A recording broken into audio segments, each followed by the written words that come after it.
In its program's history, Purdue football is pretty much mediocre. They had some good years under Joe Tiller, produced one of the best football quarterbacks of all time in Drew Brees, and here and there they have some fun seasons and some really good players. Unfortunately, the Purdue program has never been able to sustain long-term success, and things always seem to be going up and down. This is no different in the Jeff Brom era, as they've experienced some major highs and some major lows.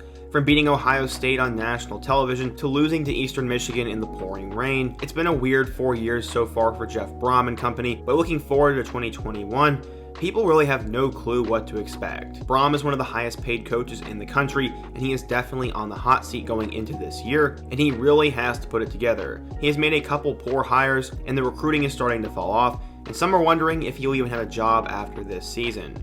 In today's video, I want to talk about the 2021 Purdue Boilermakers, go through their depth chart, some of the major storylines, their schedule, and just talk about what I expect for this team. And talk about Purdue football. But right before we get into that, 80% of you guys are not subscribed, so be sure to hit that subscribe button and let's get started and talk about Purdue football. Right before we dive into the depth chart, I just wanted to say I will be at every single Purdue football home game this year, so if you are a student or in the area, be sure to let me know down in the comments section. Taking a quick glance back to last season, Purdue had a decent amount of hype, and they'd start out in a good spot. They beat Iowa at home, and then went on the road to beat Illinois, and they were 2-0. After that, they played a sneaky good Northwestern team, but they only lost by 7 points, and 2-1 wasn't that bad. Then, things started to get really bad really quickly. They threw a game-winning touchdown pass against Minnesota, but one of the worst pass interference calls ever was made in that game, and even Game Day complained about it the next day. This robbed Purdue of a win, and then they'd lose their next 2 games to Rutgers and Nebraska before the season was all of a sudden over. They went 2-4, and all that momentum they had was seemingly down the drain, and the narrative around Purdue was not very good. Couple that with a pretty poor 2021 recruiting class, and all of a sudden things are starting to go south. In case you didn't know, Purdue had the 32nd best class in 2020, which was headlined by nearly 6 4-star recruits and a ton of impact players. Looking ahead to 2021 though, it's been really bad. It was ranked 76th in the country and 14th in the Big Ten, and they were somehow worse than Illinois. Besides 4-star recruit Yanni Karlaftis, Purdue did not even land a player ranked inside the top 700, and things are not looking good. In the transfer portal, they landed a couple impact players like Brock Thompson from Marshall, CJ McWilliams from Florida, Joe Anderson from South Carolina, OC Brothers from Auburn, Tyler Witt from Western Kentucky, and a running back transfer from UNLV by the name of Dylan Downing. Looking towards that quarterback spot, it's going to be a question mark for the second straight year, as it'll likely come down to Aiden O'Connell and Jack Plummer.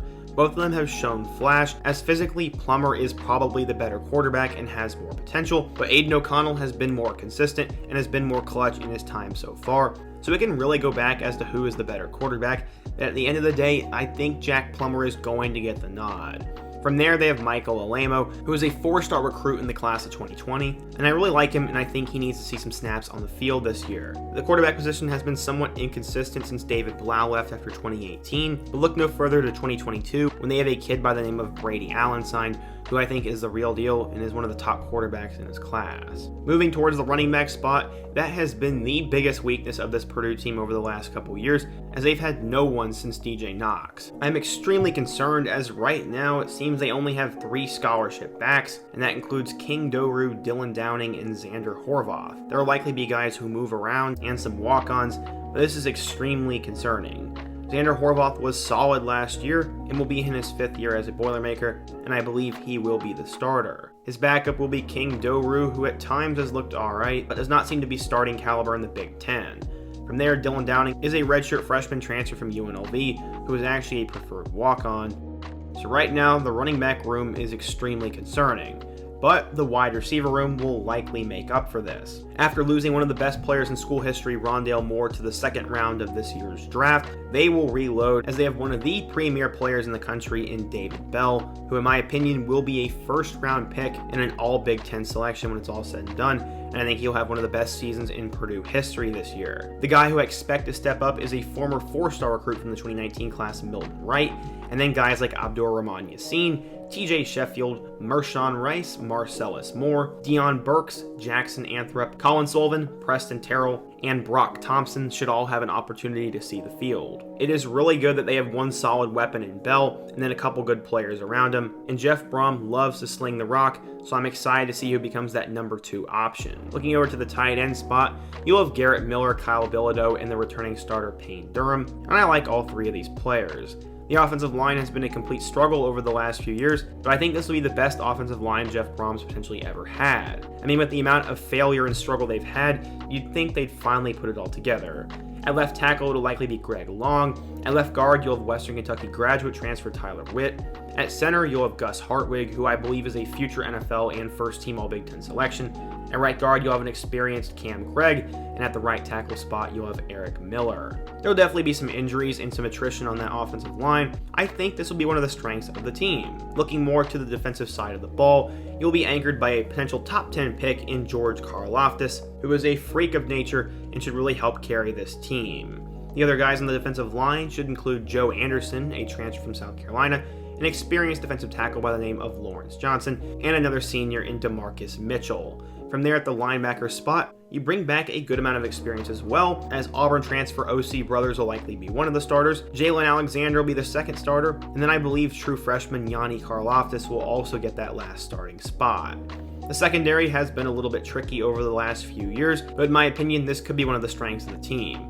Corey Trice showed a ton of flash in 2019 and could become one of the best corners in the Big Ten if he puts it all together. And then looking over to the safety spots, you'll have Cam Allen, who started as a true freshman and has shown a ton of flash. And then you'll have Marvin Grant, who is a 4-star recruit in the class of 2019 and is probably the hardest hitting player on the team.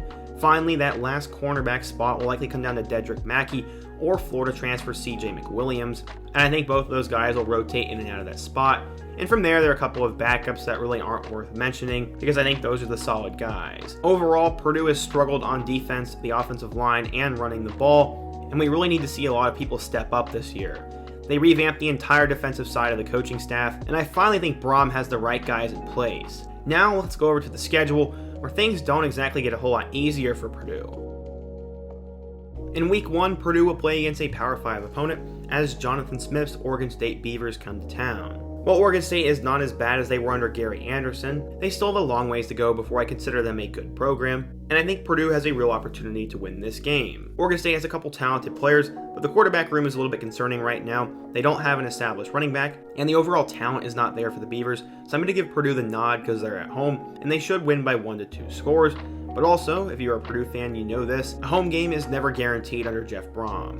Next week, they go on the road to UConn, which in classic Purdue fashion they would likely lose, but Purdue has more talent and is the better program in every single area, so there really should be no reason why Purdue does not win this game, and I'm going to say they are. They'll be 2-0 going into Week 3, as they will play against the Notre Dame Fighting Irish. This was an old rivalry that's finally being renewed, and this game will be in South Bend. Notre Dame is one of the premier programs this year, and they are a dark horse college football playoff contender, so it is very difficult for me to go in and say they're going to beat Notre Dame, but I think that Purdue has a chance to give them a game at least the first half. While I do think it'll be a 2 to 3 score win for the Fighting Irish, Purdue I think has a chance to make this one interesting, but I'm going to chalk it up as a loss. Illinois has given Purdue fits over the last 2 years, but in year 1 under Bielema, and with this game being at home, I think Purdue is going to take care of business against the Illini, and right now they are 3-1. Purdue has a curse against Minnesota as they have not beat them since 2017, and for some reason they always suffer some sort of injury or terrible things happen against the Golden Gophers.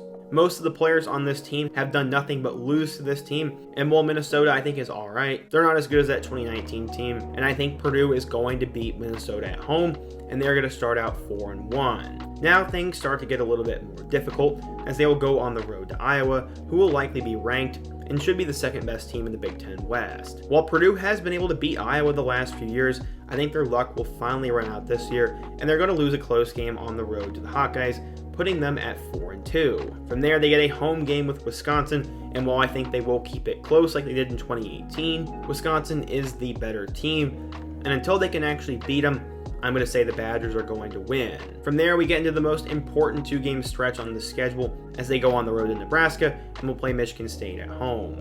Right now, I have them at 4-3, and while Brom has been able to play pretty well against the Huskers so far, it's really going to depend on which Adrian Martinez shows up, and if some of these talented players put it all together. And as of right now, I'm going to give this win to Nebraska. That puts the Boilers at 4-4 going into their home game with Michigan State. And while Mel Tucker's team is headed in the right direction, and I think they will be pretty good in a couple of years, I think because Purdue is at home, and this is a 50-50 game, I'm going to go with the Boilermakers to give them their 5th win.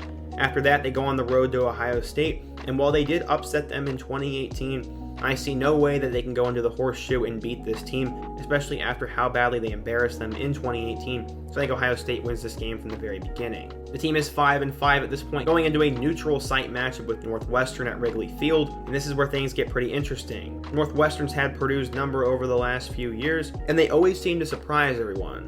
Last year, they were pretty much picked to finish last in the West, but ended up winning the division, so it's hard to count out Pat Fitzgerald's Wildcats. But if I had to make a guess, I'm going to go with Purdue in this one to get them to that 6th win. I did my Indiana football preview yesterday, and this will be the last game of the season as the two will play in the Oaken Bucket. Indiana should be really good this year, and they have an opportunity to be a 10-win team if possible. The rivalry has started to mean a little bit more, and back in 2019, Indiana beat them in double overtime, so I think that'll be fresh in the mind of this Purdue team, and with this game being at home, Purdue is definitely going to compete. While I believe it will be close and it'll be a thriller, I'm going to give the nod to Indiana as of right now, which will put Purdue at 6-6. So to recap, the 6 wins I have are home against Oregon State, on the road against UConn, home against Illinois, home against Minnesota, home against Michigan State, and neutral site against Northwestern. I believe Indiana and Nebraska are also other opportunities for wins, and there's also a chance that they could beat Iowa or Wisconsin. But I think I'm going to play it safe and say that Purdue goes 6-6, or they will end up in something like the Music City Bowl. I'm concerned about this team because the schedule is pretty difficult, as they do have to play Indiana, Ohio State, Wisconsin, and Notre Dame. Plus, they only get 1 cupcake in the non-conference, so I think there really is a route to 6 wins, but anything past 8 I think will be pretty tough. What do you guys think though? If you're a Purdue fan, let me know what you think of today's video, my predictions, and give me your predictions and thoughts for the upcoming season.